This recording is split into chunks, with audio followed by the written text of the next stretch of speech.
বিলাসবহুল সঙ্গীত সন্দেব ভিলা, ক্যানিংয়ে সন্দীপ ঘোষের নতুন ডেরার সন্ধান।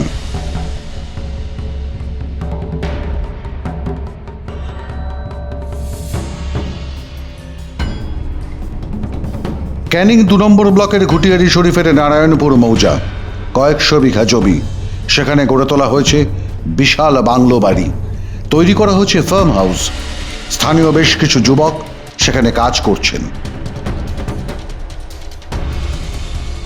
আরজি করে সরকারি অর্থের অপচয়, ভেন্ডার নির্ধারণের ক্ষেত্রে স্বজন পোষণ, চুক্তিভিত্তিক কর্মী নিয়োগ, বায়োমেডিক্যাল বর্জ্য, নিয়ম বহির্ভূতভাবে বিক্রি করে দেওয়া, টাকা নিয়ে ডাক্তারি পরীক্ষায় পাশ ফেল নির্ধারণ করে দেওয়া, অর্থের বিনিময়ে অনার্স পাইয়ে দেওয়ার মতো বহু বহু অভিযোগের পর এবার বিলাসবহুল ফার্ম হাউসের হদিশ আরজি করের প্রাক্তন অধ্যক্ষের নামে।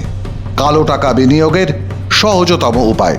কিনেছিল তো আমাদের জানা না, যখন কাজ হয় তারপরে আমরা জানতে পারি যে আরজি কর মেডিকেলের উনি সুপার, সেই যাতায়াত করতো।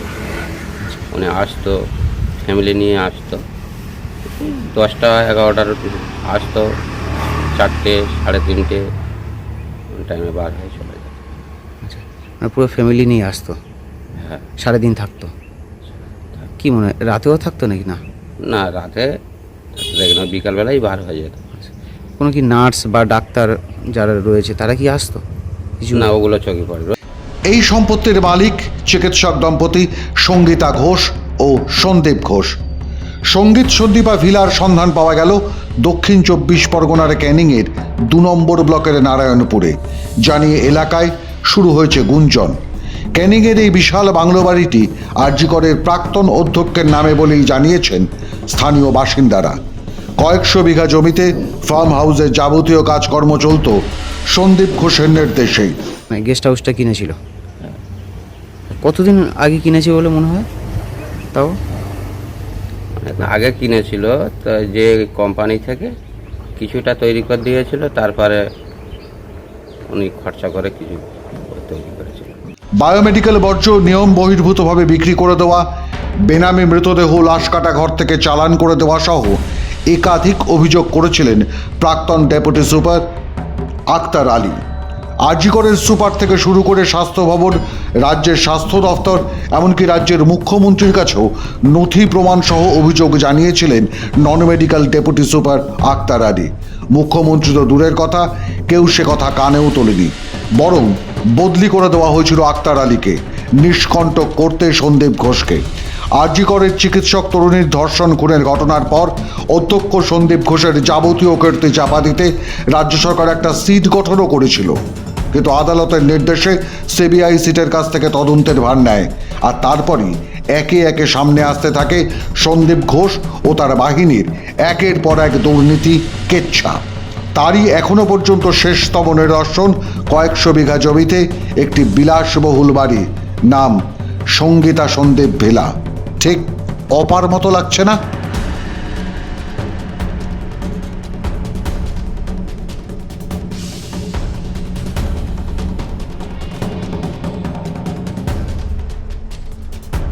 সন্দীপ ঘোষ গ্রেপ্তারের পরই ইডি তল্লাশি চালায় সন্দীপের শ্বশুর বাড়িতেই। সেখান থেকে মেলে একাধিক সম্পত্তির দলিল। এদিকে মমতা ঘনিষ্ঠ সন্দীপকে বাঁচাতে এখনও সক্রিয় রাজ্য সরকার ও স্বাস্থ্য দপ্তর। মানুষের আন্দোলনের চাপে রাজ্য সরকার সন্দীপকে সাসপেন্ড করা হলো বলে সরকারি নোটিফিকেশন জারি করলেও এখনও সন্দীপ ঘোষকে শো কজের চিঠি ধরায়নি রাজ্য সরকার।